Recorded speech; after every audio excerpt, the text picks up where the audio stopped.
father anywhere? No. Of course you haven't.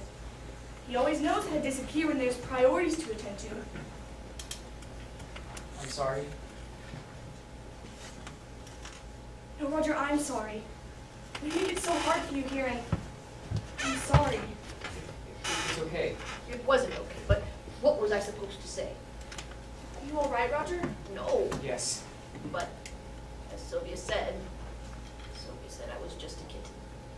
I just want you to know that, even though your dad and I are disagreeing, I still love you, and none of this is your fault.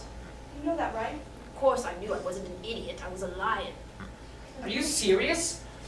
What? Why would you ever just assume I blame myself for the crap you two have caused? Yeah, Mom, I heard what you two argue about. Hell, that's all I've heard for months. I know I have nothing to do with it. All of your problems are issues that should have been solved long before you even considered getting married. Roger, please, I was just apologizing. I didn't mean to make you angry.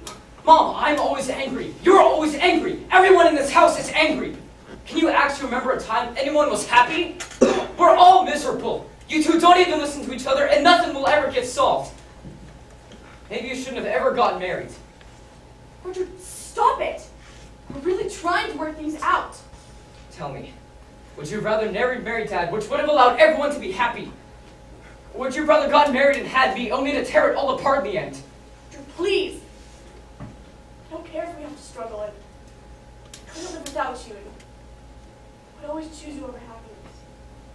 That's really selfish, Mom. Maybe I was a little harsh, but I trusted Sylvia. Sylvia wanted me to be a lion, so I did what Sylvia told me. Where the hell have you been? I was upstairs. I've been looking all over for you. Maybe you should have looked a little harder. Going blind? Oh, clearly. I married someone with a face like that, didn't I?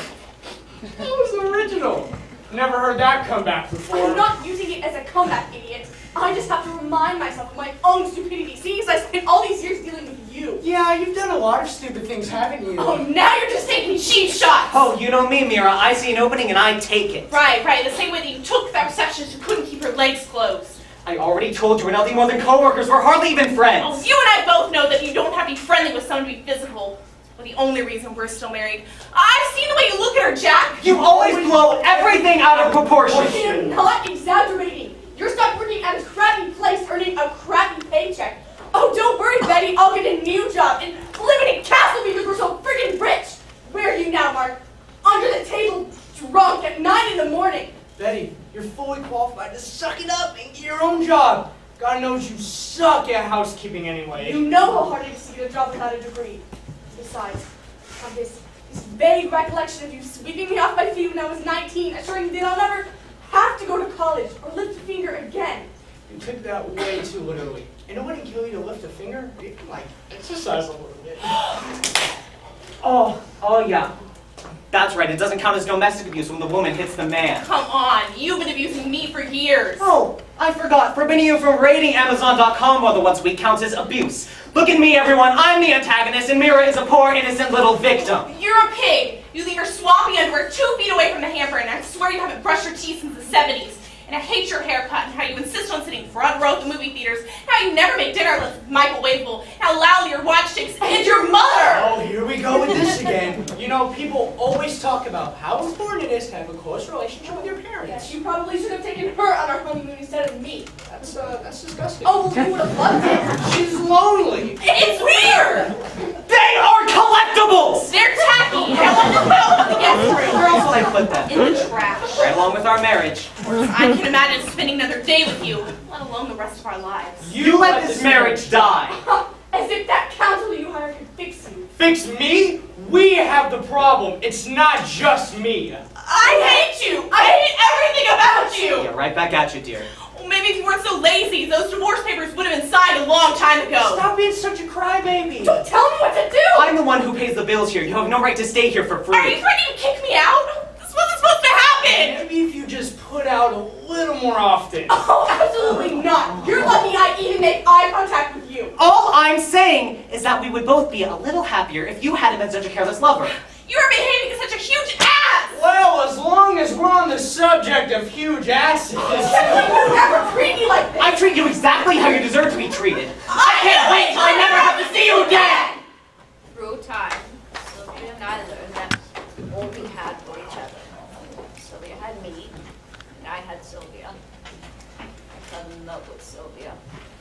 Sylvia and I shared everything. Sylvia and I shared the pain of our fighting parents. Sylvia and I shared our thoughts and our feelings. Sylvia and I even shared our jazz cassette tapes. What's a cassette tape? Never mind you girls, they were so long ago, they hardly even matter now. Sylvia likes to sing along with the jazz, even if there aren't any words. Sylvia says that music is the only honest form of expression. Sylvia has a beautiful voice. Music is like love, and love is like anything that makes you happy, really. Sylvia makes me happy. Sylvia has a beautiful voice. Promise me that we'll never fight like them. Promise me that we'll always love each other. Promise.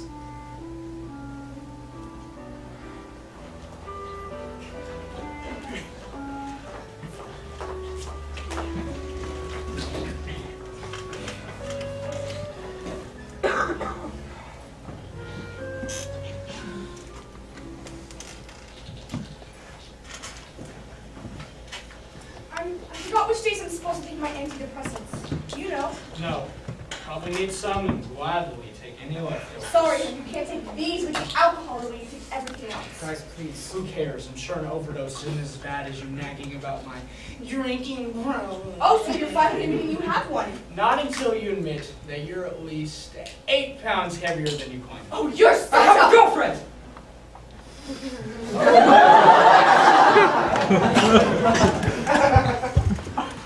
don't know how to take this. Says 2 by mouth, David. Off the pills, jackass. Talking about how surprising it was to hear that Roger has a girlfriend. Good for you, buddy. You should invite her over for dinner sometime. Oh, absolutely not. Are you stupid? You really think it's a good idea to have a guest over while you're in this condition? What condition am I in? Do you even know the definition of sobriety anymore? Yes, a complete waste of time. I never failed to offend anyone within earshot. I'm only a jerk to you, Betty. I'm definitely not a jerk to, what's her name? Sylvia. Sylvia! I'm not a jerk to Sylvia. Fine, invite her over. Clearly my opinion doesn't matter to you. I'll just have to dust and do the dishes, and these flowers are dying. And give me that, and vacuum, and pick up all the beer bottles, and... So, you gonna invite her over? I don't know. Mom doesn't seem too keen on the idea. Is she cute? You have no idea. Well, I got an idea if I got to meet her, so, invite her over sometime. Okay, well, I'm gonna go meet up with her now.